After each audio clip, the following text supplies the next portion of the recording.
So I'm happy to see this. Market recovered by late January up till Feb and almost never looked back. This is 2014, last 6 months.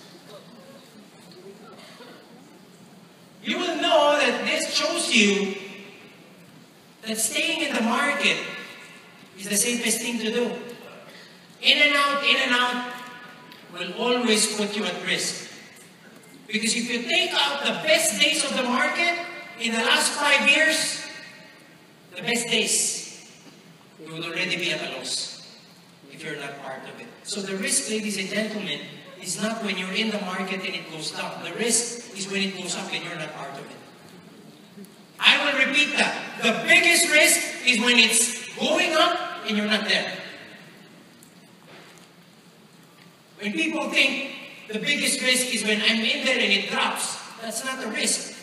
Because for as long as you keep your commitment, the market will be recovering if you have the right portfolio.